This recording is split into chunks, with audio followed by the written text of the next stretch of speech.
ಸಖತ್ ಖಾರ ಬಣ್ಣ ಮತ್ತು ರುಚಿ ಆಚಿ ಚಿಲ್ಲಿ ಪೌಡರ್. ಮಂಡ್ಯಕ್ಕೆ ರಾಷ್ಟ್ರಪತಿ ದ್ರೌಪದಿ ಮುರ್ಮು ಆಗಮಿಸಿದ್ದಾರೆ. ಸೇನಾ ಹೆಲಿಕಾಪ್ಟರ್ ಮೂಲಕ ಬಂದಿದ್ದಾರೆ. ಮಂಡ್ಯದ ಮಳವಳ್ಳಿ ಪಟ್ಟಣಕ್ಕೆ ಆಗಮಿಸಿದ್ದಾರೆ.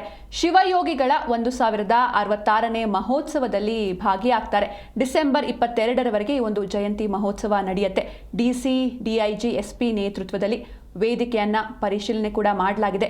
ಮಹೋತ್ಸವದಲ್ಲಿ ಪಾಲ್ಗೊಂಡು ಉದ್ಘಾಟನೆಯನ್ನ ನೆರವೇರಿಸುತ್ತಾರೆ ರಾಷ್ಟ್ರಪತಿ ದ್ರೌಪದಿ ಮುರ್ಮು ಅವರು.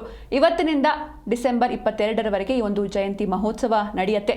ರಾಷ್ಟ್ರಪತಿ ಆಗಮನ ಹಿನ್ನೆಲೆ ಪಟ್ಟಣದಾದ್ಯಂತ ಬಿಗಿ ಪೊಲೀಸ್ ಭದ್ರತೆಯನ್ನು ಆಯೋಜನೆ ಮಾಡಲಾಗಿದೆ. ಮುಂಜಾಗ್ರತಾ ಕ್ರಮವಾಗಿ ಇವತ್ತಿನಿಂದ ವ್ಯಾಪಾರ ವಹಿವಾಟುಗಳನ್ನು ಬಂದ್ ಮಾಡಿದ್ದಾರೆ ವರ್ತಕರು. ಡಿಸಿ, ಡಿಐಜಿ, ಎಸ್ಪಿ ನೇತೃತ್ವದಲ್ಲಿ ಭದ್ರತೆ ಹಾಗೂ ವೇದಿಕೆ ಪರಿಶೀಲನೆ ನಡೆದಿದೆ. ಸಮಾರಂಭಕ್ಕೆ ಜನಸ್ತೋಮವೇ ಹರಿದು ಬರ್ತಾ ಇದೆ. ಕಾರ್ಯಕ್ರಮಕ್ಕೆ ಯಾರೆಲ್ಲ ಬರ್ತಾ ಇದ್ದಾರೆ ಅವರ ಮೇಲೆ ತೀವ್ರ ನಿಗಾ ಇಡಲಾಗಿದೆ.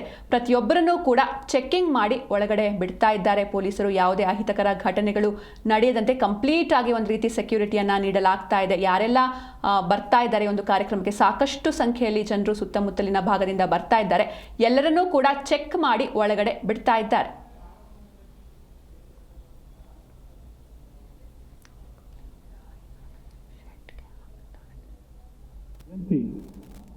ಮಳವಳ್ಳಿ ಜನತೆಗೆ ಲಭಿಸಿದ ಅಹೋಭಾಗ್ಯ.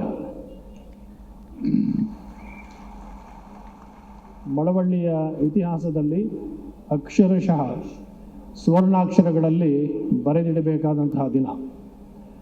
ಪೂಜ್ಯ ಶಿವರಾತ್ರೀಶ್ವರ ಶಿವಗಳವರು ಸಹಸ್ರ ವರ್ಷಗಳ ಹಿಂದೆ ಎರಡು ರಾಜಮನೆತನಗಳ ನಡುವೆ ಇದ್ದಂತಹ ವೈಷಮ್ಯವನ್ನು ಹೋಗಲಾಡಿಸಿ ಸಾಮರಸ್ಯದ, ಪ್ರೀತಿಯ, ಸ್ನೇಹದ ಬೀಜವನ್ನು ಬಿತ್ತಿ ನಾಡಿಗೆ ಕಲ್ಯಾಣವನ್ನು ತಂದಂತಹವರು.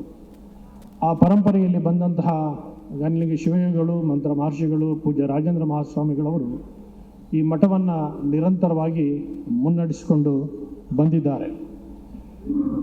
ಶಿವರಾತ್ರೀಶ್ವರ ಶಿವಗಳು ಮಾಡಿದಂತಹ ಲೋಕ ಕಲ್ಯಾಣದ ಕೆಲಸ ನಿರಂತರವಾಗಿ ಸಾಗಬೇಕು ಅಂತನ್ನುವ ಸದಭಿಲಾಷೆಯಿಂದ ಇದನ್ನು ಮೊದಲು ಸುತ್ತೂರಿನಲ್ಲಿ, ನಂತರ ಮೈಸೂರಿನಲ್ಲಿ ಕಳೆದ ಕೆಲವಾರು ವರ್ಷಗಳಿಂದ ಕರ್ನಾಟಕದ ವಿವಿಧ ಭಾಗಗಳಲ್ಲಿ ಆಚರಿಸಿಕೊಂಡು ಬರಲಾಗ್ತಿದೆ.